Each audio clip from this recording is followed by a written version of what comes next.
Hello, everybody. Welcome back to day 17. It's good to see you. Today, we're excited because we have actual two real teachers who are going to join us today.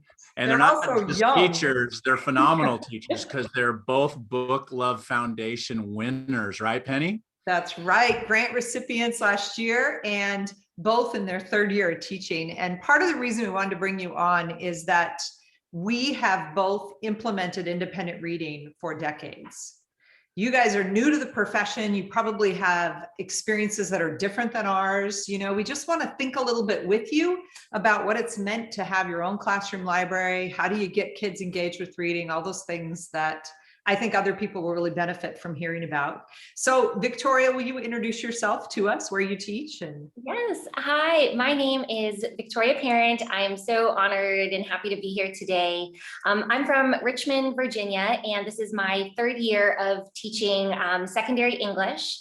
My first year of teaching, it was a wild adventure as a seventh grade English teacher in middle school. And after that first year, I was like, I think my heart is really in high school. So I made the jump to a 10th grade team. And I love my school so much. I teach, the range. I've got some collaborative general English classes. I teach some honors level specialty center courses, all within the realm of English. And yeah, it's just been a really fun and crazy time to have, the second and third year disrupted by COVID, but there's so much learning to be done in this time as well. That's wonderful. Gabrielle, what about you? So I am a third year teacher. This is my first year teaching second grade. Prior to that, I was teaching third grade dual immersion. I was doing part of my day in Spanish and then part of my day in English. Prior to that, I was subbing for the district. I'm teaching in Southern California. My classroom consists of mostly Latino and Hispanic students. I would say about 95%. And a good 85% are English language learners. And yeah, so it's a diverse community that I work with. And prior to that, I was teaching preschool for 8 years. So I love the littles. And a little one that's in your house that might interrupt our call, I hear. Yes. He's a reader too. Of course. So we are curious about, is it hard to get kids engaged in reading in your experience? For myself, I did find, and I think more so, it was really my first year, I realized how difficult it was to get kids to love to read, because the families that I work with are low income families, and their priority is not, it's not education and it's not reading. While they want the best for their kids, it's not always the first thing on their mind for a lot of my families. And I really found that during this pandemic, I was able to see that as I was able to go into their homes and speaking to parents. I found that they were worried about, putting food on the table and making sure that their electricity didn't go out. And they don't, unfortunately, have a lot of the, a lot of families are able to apply for unemployment and they're able to receive a lot of those benefits. But the students that I was working with, they don't qualify for unemployment. A lot of them have jobs that are not, they're getting paid under the table and they don't have any of those benefits. So I really found that, well, I, as a teacher, am worried about whether or not my kids are reading every day. They're not. So I really started to see that again, because when my kids were coming into the classroom, we had access to the books. Thankfully, Book Love, gifted us such an amazing library. And that kind of went away. I forgot about it because I had that luxury with my brand new, beautiful library. But then I seen it again as we went back into reality with a pandemic and them not having access to those resources. I really started to see, you know what? Kids don't have the things that we want them to have. Mm. So it's definitely challenging if we don't have those books in the Well, home. a lot of those students were like my students they come from such print poor environments at home that when they're cut off from the classroom library, when they're cut off from school, it is an extra burden. Yeah, and I would say, do you don't have one book? And they would say, no, I don't. Or they would bring, their older siblings' book that was way too advanced. So definitely, I agree with that. I'm glad they have you. Yeah, with looking at, high schoolers, I mean, I was really thankful to have had 1 year in middle school because, so much of the habits that you learn in middle school and your identity as a learner and as a reader, how that develops in those middle school years really just translates into high school. It translates into the courses that you choose and then the environments that you are in. So, I just remember that I can't remember if it might have been from like one of your earlier conversations, Penny and Kelly, earlier in the pandemic, but kids just have so many options of things to do with their time. And so I just remember listening to this conversation a while back, asking us to reframe, like, it's not that kids aren't choosing to read, but that they're choosing to do something else because there's just so much available to them. They've got the world at their fingertips on their phone, and like you could be on TikTok for literally hours. So many students are like, look at my screen time. I've been on TikTok for 18 hours today or whatever, but they just have so many options. And so a real challenge for me as a teacher, and this is thinking, without also just the additional barriers of COVID and remote existence is just trying to show students how reading can be a viable, entertaining, and engaging option for them. Because by the time they are at 10th grade, when I get them at my classroom, they have already had years and years of standardized reading assignments. And it sounds cliche, but they've just had, they just haven't really had that choice always before, or they've had, choice presented to them as almost like as a guise. I don't know really how to describe it, but I still feel that like the 10th graders that I work with have not really had authentic and sustained opportunities for reading that have really made them position themselves in their own minds as readers who read for the sake of reading and who read for themselves. And so, luckily with receiving a book love grant and just the work that I have put in prior to receiving that grant to grow my classroom library, students start to see the investment that you put into it. And when you're engaged with your library, it really does start to become this like almost like anchor, like this touch point in your classroom that everyone can connect with one another through. But it is serious work to reframe what reading is to older students who have been disengaged and disenfranchised from it. I think building a classroom library with or without Book Love Foundation grant is a career long. I think it's the most important thing I did as a teacher my entire career was to say I have to bring the text to the kids. Yes. And Gabrielle and Victoria, you're both kind of saying the same thing, right? If they come from print poor environments, if they come from environments that value other things, then we have to bring the books to the kids. And that doesn't mean simply taking them to the library twice a semester. Yeah. It is surrounding kids with books every single day. And how both of you defined it's serious work. It is not just an afterthought like wallpaper in your room. It is work because it isn't just having the books. It's connecting those books to the kids.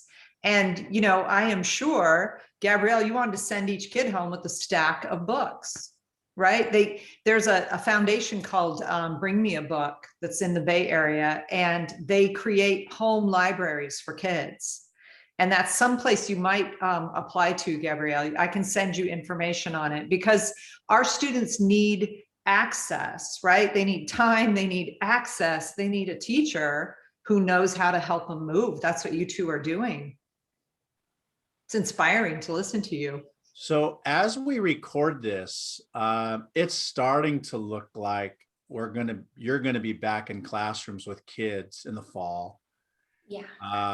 I'm wondering, because I've also heard the pandemic framed as an opportunity too. It's an opportunity to rethink schools. I'm wondering if there's something from the pandemic that's made you think a little bit differently as you start thinking about next year. For Gabrielle? me, oh, sorry, or Gabrielle can go first. I think I'm definitely going into this school year with a completely different mindset as I had in the past, because I now see the importance of teaching with urgency, because I don't know, what can happen with, maybe a month in or a few weeks in. But also the importance of building relationships too, because I found that when I started the school year not having a relationship with students, it was really challenging. And also, I'm noticing that that's work that really can carry your kids throughout the school year, and it gets them to buy into everything you're trying to teach. So without those relationships, I think that is definitely at the top of my list. And without it, it's going to be really challenging for me to teach. And is it because of the pandemic that it's harder to build those relationships because of the distance?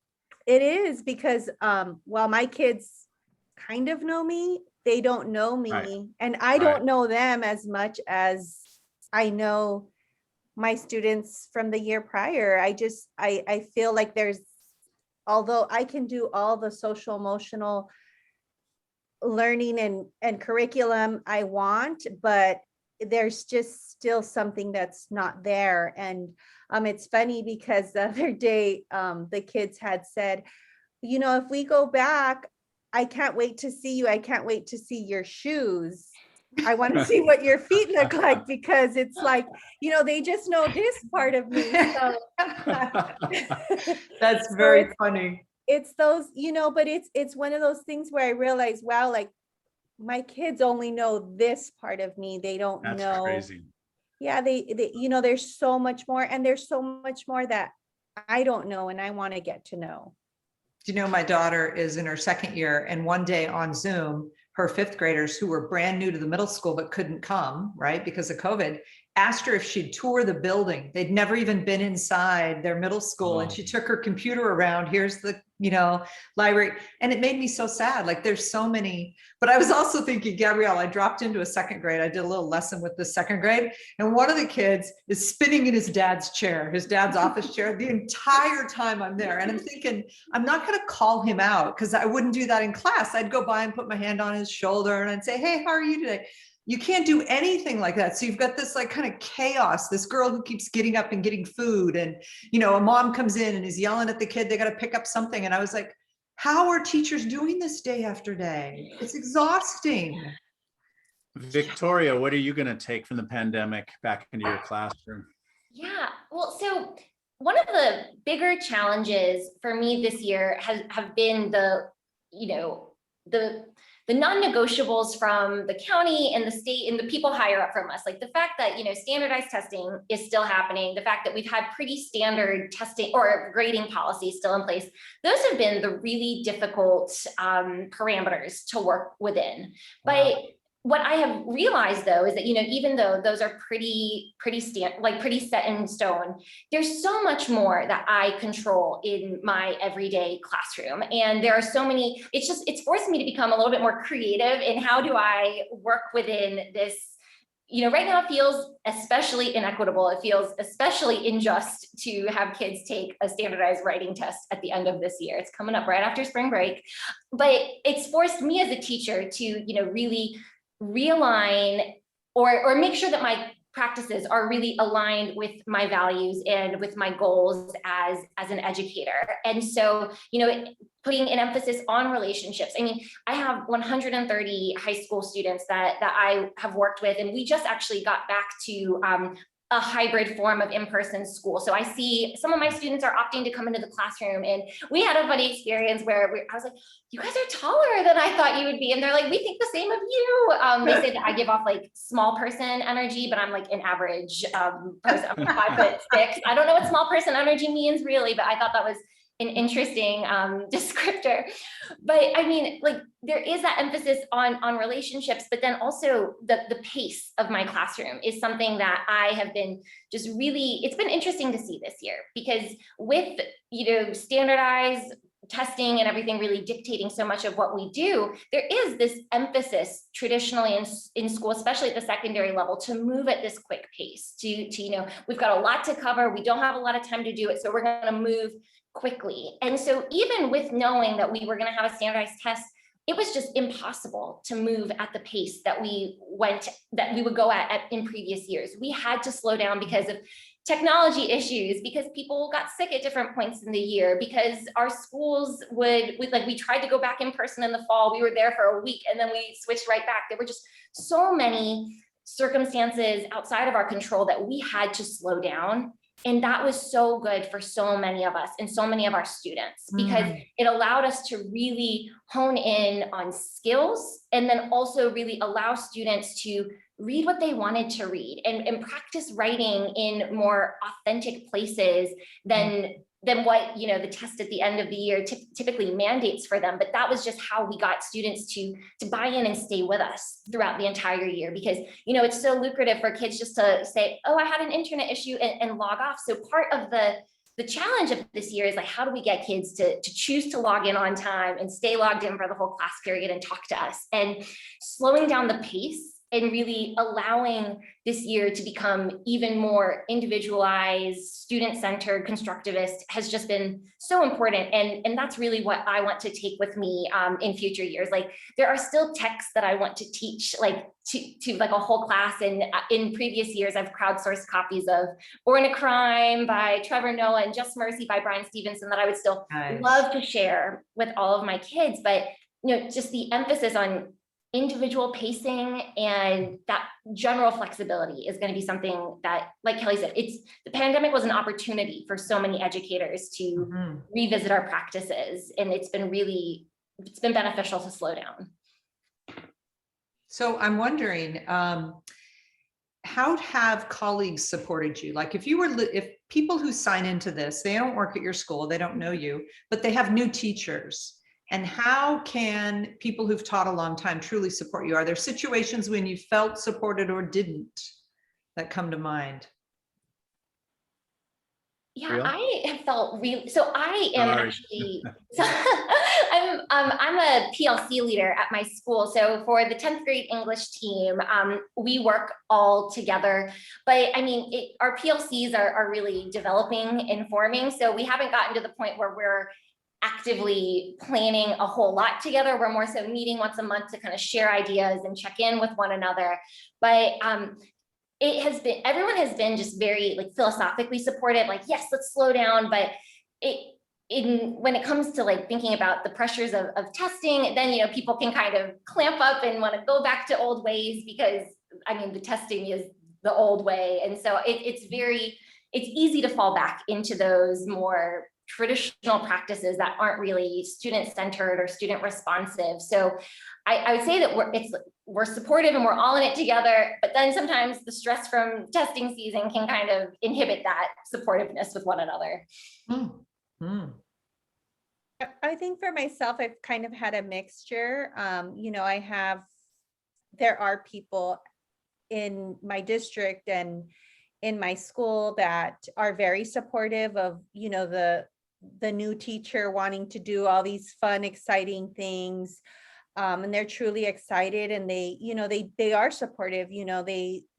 One of them, actually, the TOSA at my school, she's the one who encouraged me to fill out the application. I was like, no way, they're never going to pick me. Like, yeah, right. And she's like, no, let's sit down. Let's do this together. I can help you brainstorm. So that for me was great, because it's like, she helped me realize, like, you are doing a lot of these things. You're doing, you are a book lover and you're doing this in your classroom. You don't know it, but we from the outside. So I think a lot of the encouragement and the support came from people in my school that really saw the potential in me. And I'm just thinking like, well, I don't know what I'm doing. I know I'm doing something, but I don't know if this is really making a difference. And it's just hearing from other professionals, other educators who have been in the classroom saying, you're doing the right thing, continue to do it. But then there's also, there's those old school librarians that are like, no, you can only take one book home. And if you don't bring it back, you're not going to take out another book. So those were some of the challenges.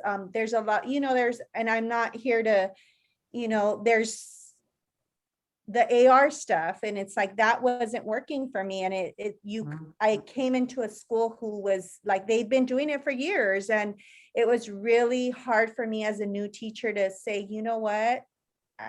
It doesn't work for me. It doesn't work for my kids.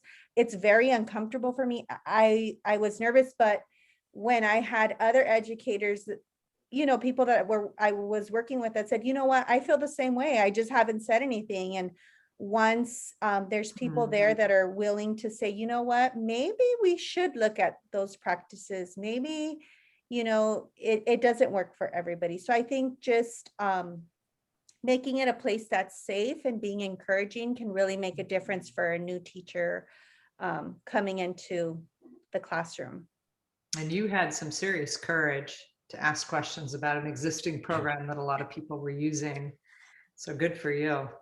I remember when I first started, it was a conscious strategy of mine to find, and I had this in my mind, like as somebody who's been teaching like 15 or 20, not 40, but 15 or 20 who still loved it, and that I was just going to put myself under that person.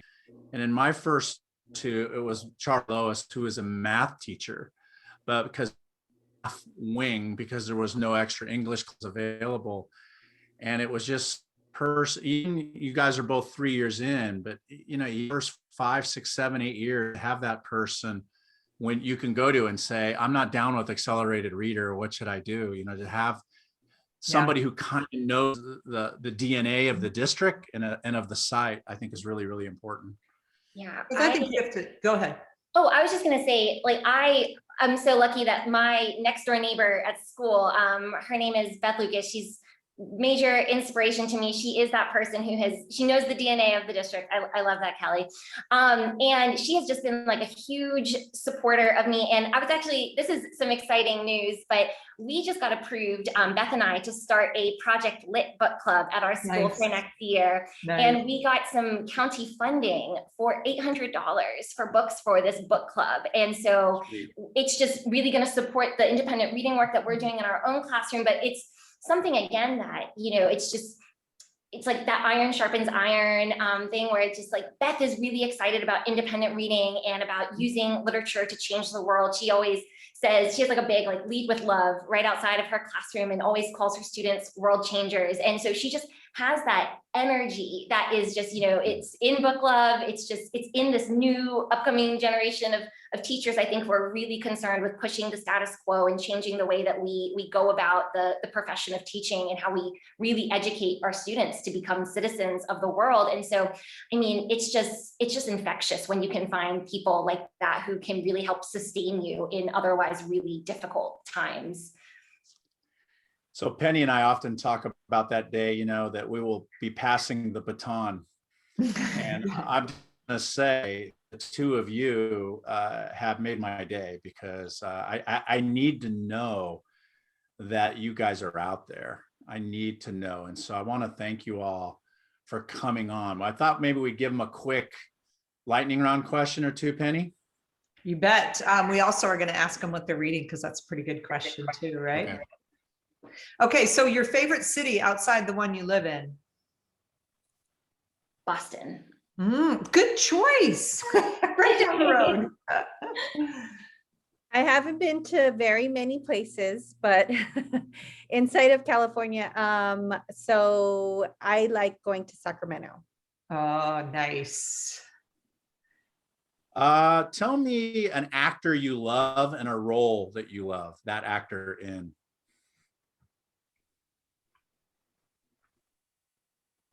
Every actor has just escaped my brain. Actor can mean male or female. Every single one is gone. Brad Pitt. Oh, you didn't ask me? Oh my gosh. Every role. No, Was there more? not the role you wish he was in, Penny. Having dinner at my house tonight? Darn. Oh my gosh. Either one of you? No, I'm I'm kind of struggling right now. Oh, you know what? I love Michael B. Jordan, and he just performed in Just Mercy, which is one of my favorite books of all time. And so he's amazing. Yeah.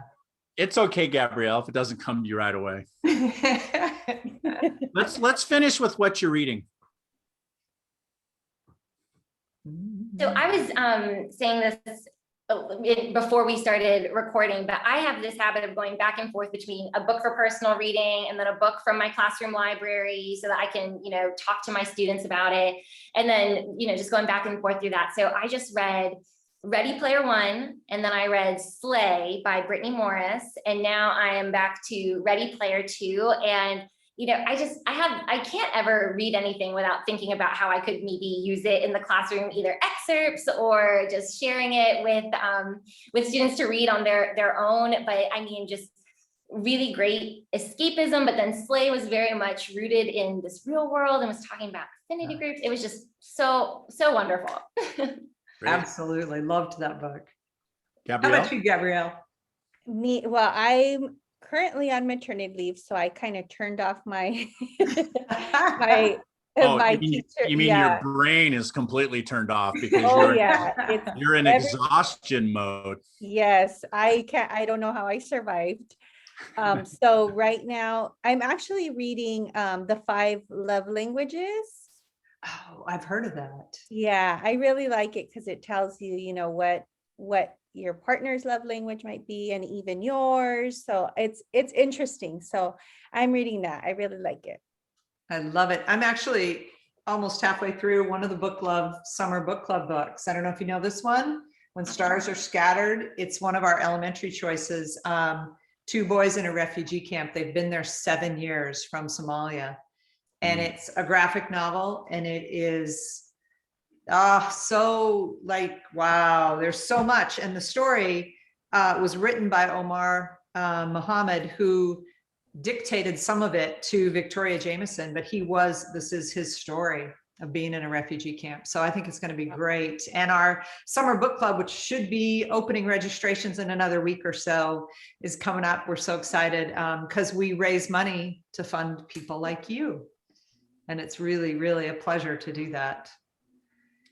So thank you both for joining us today and giving us hope for the next generation. It was a pleasure to meet you, and just wish you strength and peace as you work your way through the 4th quarter, and hopefully life will become a little bit more normalized as we head into next school year. Thank you both so much. Keep up the good work. Everybody else, we'll see you again tomorrow. That's right. Bye. I'll see y'all later.